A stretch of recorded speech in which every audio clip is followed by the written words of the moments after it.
안녕하세요. 반갑습니다. 허재삼 작가입니다. 오늘 제가 여러분들께 소개해 드릴 책은요.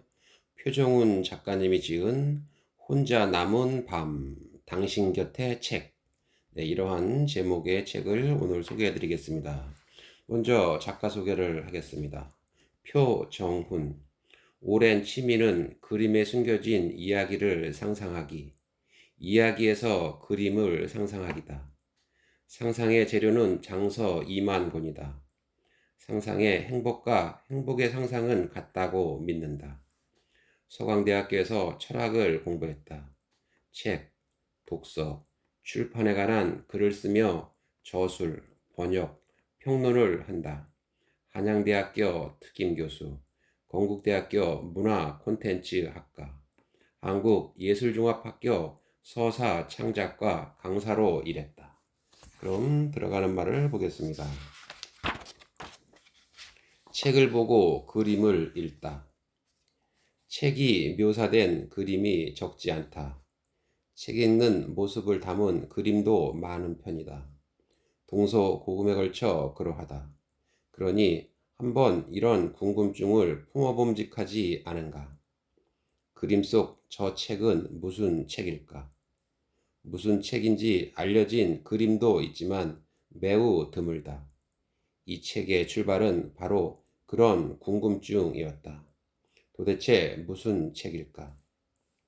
한번 상상해 보자. 내가 화가의 모델이 된다. 책 읽는 또는 책을 진 포즈를 취해야 한다. 어떤 책을 읽거나 쥘 것인가? 바로 지금 눈에 들어오는 아무 책이나 집어들게 될까? 아니면 어떤 책을 들고 포즈를 취할 것인지 제법 고민하게 될까? 그도저도 아니면 화가가 가져온 책을 그냥 들게 될까? 또는 내가 책에 몰두해 있는 순간을 화가가 포착하게 될까? 이런 질문들을 깃들 삼아 책의 정체를 어림잡아 보았다. 물론 근거가 분명한 확증이 아니다. 정황에 따른 추정이자 때로는 자유로운 상상이다. 그림 속 책과 독서는 그림이 그려진 시기, 책, 독서, 출판 문화를 반영하기 마련이다. 그 반영의 연결고리를 추정하여 상상해 본 것이다. 독자 여러분도 상상해 보시길. 도대체 무슨 책일까? 책의 황혼, 책의 종언을 말하는 목소리가 높다. 전통적인 종이책 대신 전자매체가 득세한 지 이미 오래다. 디지털, 온라인, 모바일 시대다. 그래서일까? 책이 녹아든 풍경. 책 읽는 장면은 오늘날 빠르게 드물어져 간다. 책과 독서의 풍경은 급기야 추억의 풍경, 기억 속 장면이 되어버리지 않을까도 싶다. 이 책은 그러한 풍경과 장면의 작은 역사이자 그림에 대한 나의 제멋대로 생각이기도 하다. 글의 형식도 그림에서 내가 받은 느낌에 따라 다르게 취하였다. 그림에 깃들어 있을 법한 가상의 이야기를 상상해 보기도 했다. 화가와 모델의 대화나 그림 속 인물들 사이 대화를 떠올려 보기도 하였다. 그림 속 알려지지 않은 인물의 삶의 한 자락을 재구성해 본 것도 있다. 그렇게 상상의 놀이를 즐기는 것이 즐거웠다. 그 즐거움이 독자의 몫이 되기를 조심스레 바란다. 책을 읽는 것이지만 책 본다라고 말하기도 한다. 그림은 보는 것이지만 그림을 읽는다라고 할 때도 있다. 책과 그림은 읽기도 하고 보기도 하는 텍스트라는 점에서 둘은 뜻밖의 친구다. 그림 속 책의 정체를 읽어내려 함으로써 그 두 친구의 오래된 각별한 우정을 기리고 싶었다. 나는 책을 쓰지 않았다. 사실 책은 쓸 수 없다. 다만 쓸 수 있는 것은 글이다. 책은 편집자가 만드는 것이다. 편집자는 그를 책으로 새롭게 탄생시킨다. 그럼 목차를 한번 보겠습니다. 1부 독서의 위안, 2부 그녀만의 방, 3부 삶과 사랑 그리고 예술, 4부 자유의 주체자들, 5부 책 삶이 되다. 그럼 본문으로 한번 들어가 보겠습니다. 1부 독서의 위안. 고독은 부드럽다. 나치 독일이 오스트리아를 병합했다. 영국 수상 체인벌린이 주도한 맨헨 협정은 독일이 체코슬로바키아의 주대 텔란트를 병합하는 것을 승인했다. 스페인 내전에서는 반정부군이 인민전선 공화국 정부군을 몰아붙였다. 전 세계 자원병들로 이뤄진 국제여단에서 작가 조지 오웰이 반정부군에 맞서 싸웠다. 아시아에서는 일본이 압도적인 군사력으로 중국 각지를 점령해 나갔다. 대지의 작가 폴벅이 노벨 문학상을 수상했다. 33세 장폴 사르트르는 소설 구토를 발표했다. 윤동주는 연희 전문학교에서 시 새로운 길을 썼다. 제2차 세계대전 발발 한해전 1938년이다. 제1차 세계대전이 끝난 1919년부터 제2차 세계대전이 발발한 1939년까지 전쟁과 전쟁 사이 전간기가 끝나가고 있었다. 새로운 길도 우리들의 낙원도 보이지 않는 불안과 전쟁의 기운이 감도는 해였다. 그해 4월 미국 뉴욕에서 버몬트주 볼링턴행 열차에 탄 여인이 있다. 여인의 이름을 캐서린이라 해두자. 뉴욕은 캐서린에게 낯설지 않은 곳이다. 고향 버몬트를 떠나 맨해튼의 쿠퍼 유니온 대학 야간과정을 다닌 적이 있기 때문이다. 여행의 목적은 일종의 비즈니스다. 캐서린의 집안은 버몬튼주 사우스 로열턴의 농장에서 생산한 우유를 뉴욕의 공급업자에게 납품해왔다. 일주일 전 업자는 납품을 받지 않겠다는 통보를 해왔다. 업자의 처지는 이해할 수 있다. 대공황의 파국은 뉴딜 정책으로 어느 정도 극복했다고 하지만 1938년부터 산업 생산 지수가 빠르게 떨어지고 다시 실업자가 양산되기 시작했다. 사람들은 우유를 사 먹기도 벅차다. 캐서린은 지금까지 납품하던 양의 절반이라도, 아니 4분의 1이라도 유지해달라는 제안, 아니 호소를 하러 뉴욕으로 향했다. 결과는 예상대로다. 당분간 어렵다는 거절.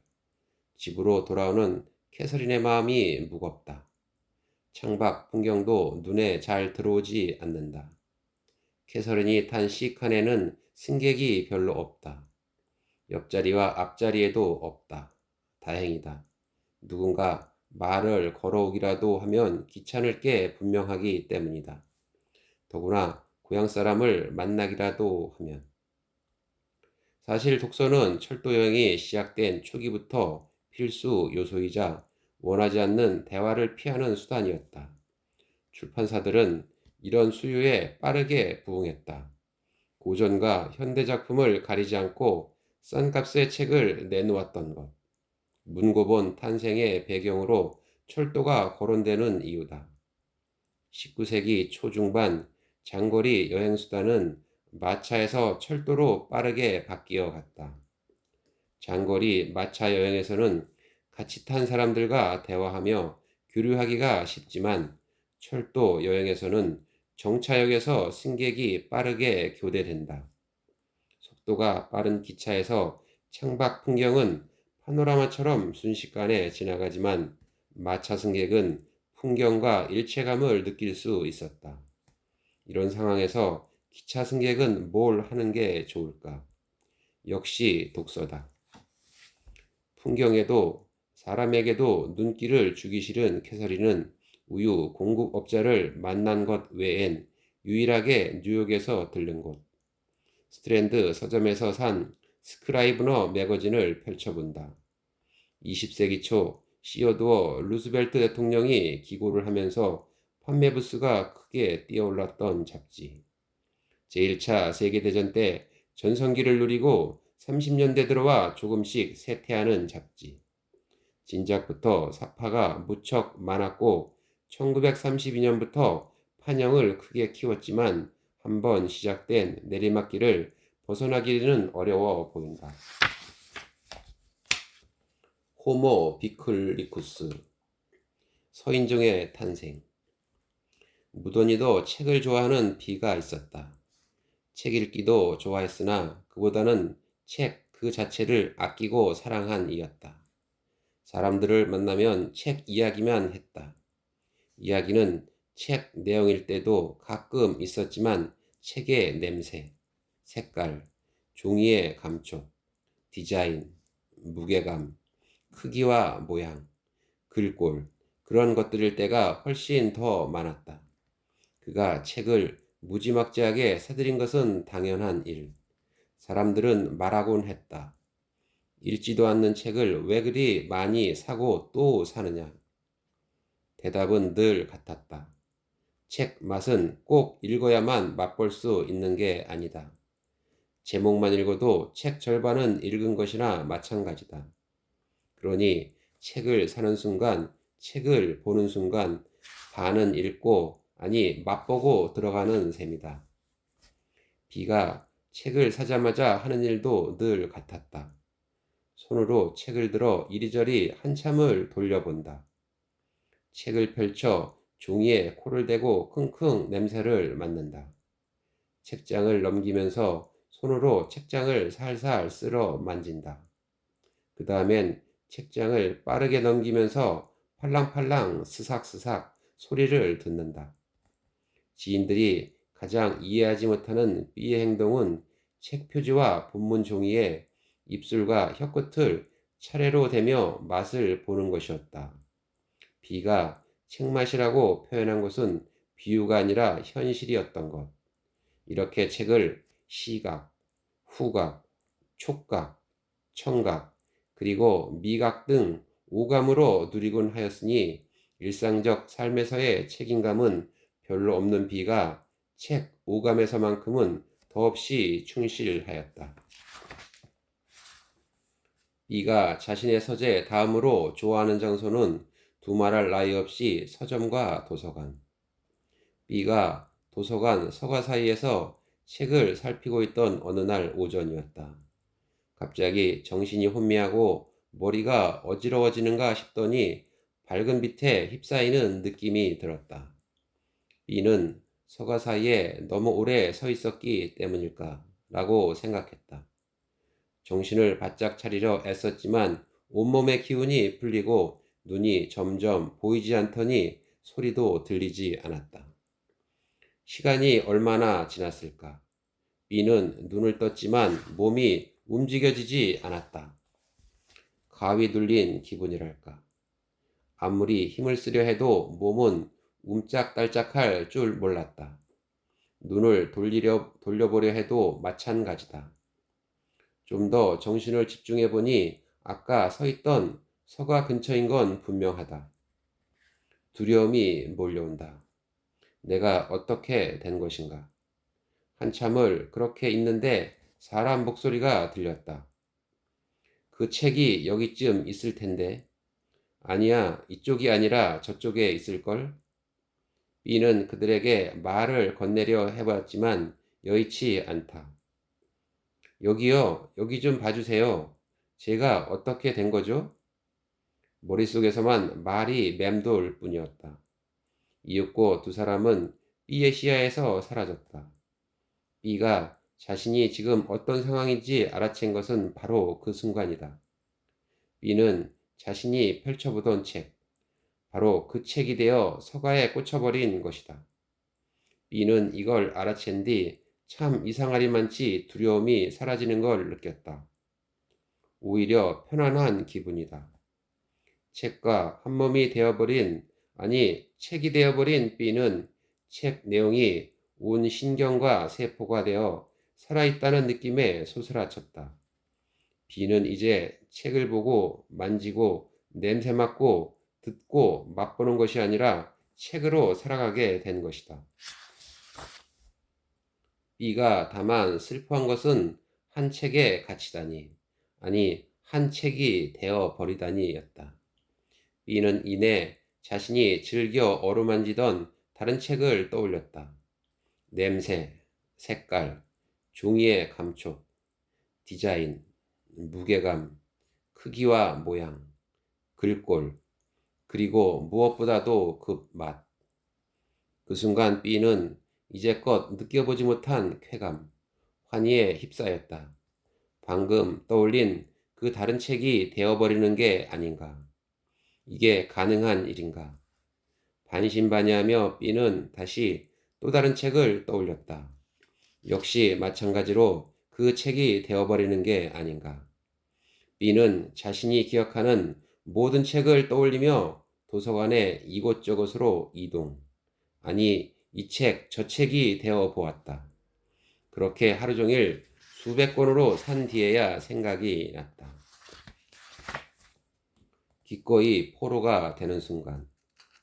책을 읽으며 책을 읽고 크게 놀란 적이 있는가?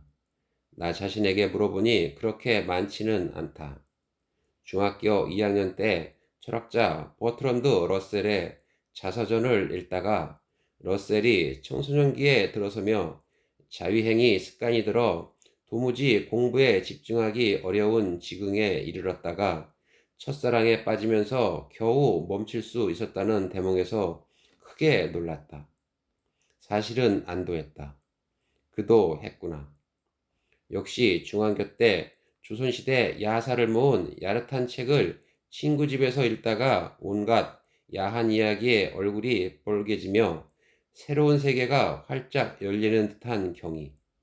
그러니까 놀라움에 휩쓰였다. 돌이켜보니 성에 눈뜨는 청소년기에 성스러운 책이나 그 일부분에만 놀란 것 같지만 꼭 그렇지는 않다. 모름지기 잘 쓴 글이란 화려하고 장황하게 꾸민 글이라고 생각했던 고등학교 시절을 지나 대학에 입학하고 나서 한국 사학자 이기백 선생의 한국 사신론을 교양 한국사 수업 교재로 처음 접하면서 이런 글도 있구나 하면서 크게 놀랐다. 닭가슴살 같은 글이라고 할까. 지방질 0%에 가까운 지성의 단백질. 한 문장에 한 가지 의미와 생각을 담는 단문이 계속 이어지는 글쓰기. 명색이 철학과 학생이었던지라 중세 철학 수업 시간에 소개받은 아우구스 티누스의 고백록을 읽다가도 크게 놀랐다. 한 개인이 어쩌면 이렇게 솔직하고 절절하게 자기 삶을 영혼의 바닥까지 싹싹 긁어내 그야말로 고백할 수 있을까? 고백록에는 아우구스 티누스가 성옥에 역먹여 방종하는 자신을 뼈저리게 반송하는 대목이 자주 나온다. 나는 감히 방종하지는 못했으나 얽매이기는 하였으니 깊이 공감하며 놀랐다.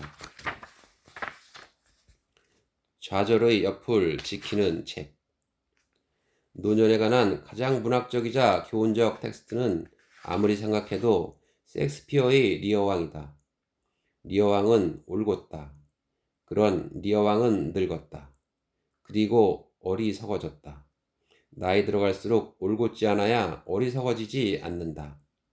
올곧다는 건 바르고 곧다는 뜻. 여기에서 올곧지 않아야 한다는 건 나야말로 바르고 곧다는 생각을 버려야 한다는 뜻이다. 그래야 나 자신의 노년과 내 주변 사람들이 두루 평안할 것이다. 젊은이들은 어리숙할 뿐 어리석은 것이 아니다. 어리석음은 연장자의 몫이다. 노년의 가장 큰 어리석음은 젊은이들이 어리석다고 여기는 어리석음이다. 네, 저는 오늘 여기까지 읽어드리고요. 다음 시간에 새로운 책을 가지고 또 찾아뵙도록 하겠습니다. 감사합니다.